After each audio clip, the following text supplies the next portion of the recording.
Competitive Pokemon is like a game of chess, except instead of using 32 pieces, we use 7,348 of them. Now, I made that number up completely, but if you play VGC, you know that it's probably not far off. You see, in chess, you have to worry about the specific pieces and what their roles are, and how your opponent is going to use them. This is very similar to VGC, where you have to predict what Pokemon's roles are and how your opponent is going to use them. Now, Pokemon gets significantly harder than chess when it comes to the preparation aspect. You see, in chess, you know that they're going to have the standard set. There's going to be 2 bishops, 2 knights, 2 rooks, whatever else. But in Pokemon, you have to worry about 4 different moves on each Pokemon, and most Pokemon have the choice between multiple different abilities. And did I mention that there's over 1,000 Pokemon? And some are more competitively viable than others, but we won't talk about that right now. All I'm saying is that Pokemon is one of the most unique competitive games we have ever seen. The amount of preparation that goes in before, during, and after tournament games is absolutely unreal and uncomparable to any other game. And the aspect that we haven't talked about yet is the Pokemon's held item. These items can completely change the way a Pokemon plays, or enhance its already incredible playstyle to an even higher level. Like how Miraidon right now is being ran primarily with choice specs despite having an already incredible special attack stat. And then you have Pokemon like Groudon who can be run physically as per usual, or can be run with the choice specs as well, which completely switches the way it plays and flips the matchups on their head. But although the choice items in the choice scarf, the choice specs, and the choice band are some of the most used items in competitive history, why don't we see them 100% of the time? I mean, we just saw the winner of the Milwaukee Regionals not use choice specs on his Miraidon and instead opt for the Assault Vest. Now, there are many reasons to use one item over the other. Of course, they play different roles, and maybe there's multiple Pokemon on the team that want to use the same item. But as the games progress and as more Pokemon and more items get added, there are going to be more viable items in play at once. Like even in Gen 9, the Booster Energy and the Clear Amulet have taken off in usage because they were added and because they are viable. And because of these new items, it takes players a minute to figure it out. Take Koraidon, for example. This Pokemon now, as we know, favors to run the Clear Amulet or the Life Orb, but early on in its lifespan, it was being run with a choice band. This is because to figure out what item you want to use on a Pokemon, you need to look at every single aspect of them first. With Koraidon's incredible base speed and incredible base attack, you'd expect that a choice band would fit perfectly. But players soon came to realize that it fits a different role than just a heavy physical attacker that can click one move and win you games. Now, as you guys may know, I am a competitive ranked player. I do not compete in tournaments. But for the first time ever, I am planning to compete in some upcoming challenges and tournaments. And in order to do this, I need to create a team. But my issue is that in open team sheet tournaments, using off-meta Pokemon with specific niches and strategies is much more difficult. And because my opponent knows what I'm going to do, maybe my Terra Electric Thunder Mewtwo in the rain won't work as well as it will on ladder. But something that I can choose is my items and movesets on these Pokemon. So I've done a lot of item research recently and trying to figure out a way to build this team. And so far I've found a few items that have had multiple competitive results that I have never even heard of before. So in my recent research, I compiled a list of items that I feel could make an impact on the metagame right away. These items, of course, stray from the typical Choice Scarf, Choice Specs, Life Orb, Rocky Helmet type of items, but they can be run on the same Pokemon that typically use those items. Of course, these are going to fit very specific niches. You probably won't be running them over a Booster Energy on a Fluttermane, but overall I feel that they can have some use, especially since there are teams that just lose to certain matchups, but with an item change, they can flip that matchup on their head. So the first item that I want to talk about is the Room Service. This item drops the holder's speed by 1 stage when Trick Room is activated. Now this is specifically for Pokemon in that middling speed tier where they outspeed their threats normally, but they don't outspeed in Trick Room. An example is when Wolfglick used a Room Service Pelipper to outspeed Iron Hands normally and outspeed Iron Hands in Trick Room. This allowed him to use Hurricane before Iron Hands could move in both Trick Room and out of Trick Room. And because this is a matchup where both Pokemon can hit each other for super effective damage, moving first is incredibly crucial. This is an item that can be used on Tail Room teams, as there are Pokemon like Calyrex Ice Rider who have seen use in a speed-invested way. Using a Calyrex Ice Rider with speed investment under Tailwind can threaten a lot of Pokemon, then it's completely unexpected.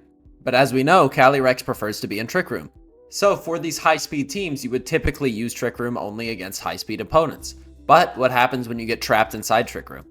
A Calyrex with speed investment can still underspeed a minimum speed Calyrex if it uses Room Service. So do I think this item is going to be incredible and used on every team? Absolutely not. But do I think it has its niche? Absolutely. There are some other Pokemon I could see using this, namely Incineroar, but that is mainly because you can use any item you want on Incineroar and it will still be oppressive. And on the topic of Incineroar, we have our next item. Next up is the Adrenaline Orb. Now, I know the Adrenaline Orb from being used to chain hunt shinies in Sun and Moon, but apparently it has a battle effect, which I did not know about. This item boosts your speed by 1 stage when you're intimidated. Now, this item obviously wouldn't be used on a Pokemon that favors the Clear Amulet. This is because their attack would still get dropped by 1 stage, so you would be substituting that +1 in speed for a -1 in attack. However, it may be used on a Pokemon with Competitive or Defiant, which also gets a +2 stat increase into either of their attacking stats, which can take a Pokemon that is typically just good and make it amazing. Additionally, there are a lot of Pokemon that speed tie right now. There are very common speed stats that are both 90 and 135. A ridiculous amount of the metagame Pokemon have these speed stats. But I feel that an Adrenaline Orb would be used better on a supporting Pokemon that is next to a Pokemon that needs to be intimidated. Because if you have a team composition of Kyogre and Miraidon, you are almost never going to be intimidated. This is just because of a lack of urgency. There is absolutely no reason for them to intimidate you because you do not have a physical attacker on the field. Now, will Adrenaline Orb Empoleon suddenly shoot into the meta? Probably not. But with so many good Defiant users like Galarian Zapdos, who saw a few results recently, I feel that with a bit of effort, the Adrenaline Orb can find its spot.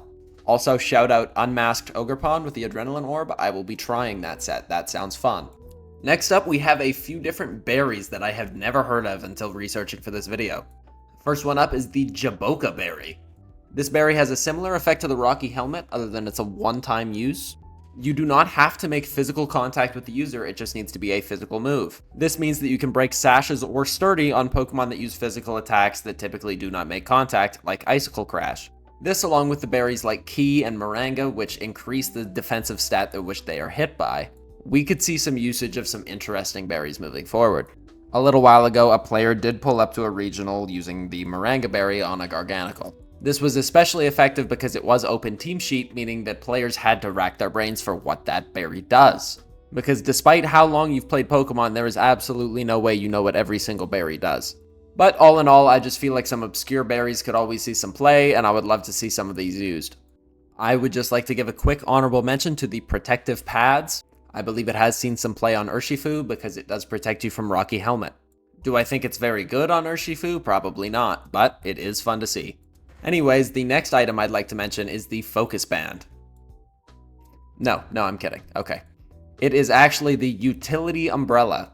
This item protects the user from the effects of weather, meaning that it will not weaken your water or fire type moves in the sun or rain. My issue with this item is that it also negates the positive impacts of these weathers. Meaning if you are running a sun team with a water type Urshifu using the Utility Umbrella and you lose the weather war and your opponent gets the rain up, your Urshifu doesn't get the boost. Now that doesn't mean this item has no redeeming qualities, as typically on weather teams, your Pokemon have a very severe weakness to something that is weakened by the weather.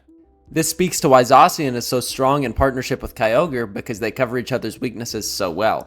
And with Zacian having a completely overpowered typing, being able to negate one of its only weaknesses is incredibly powerful.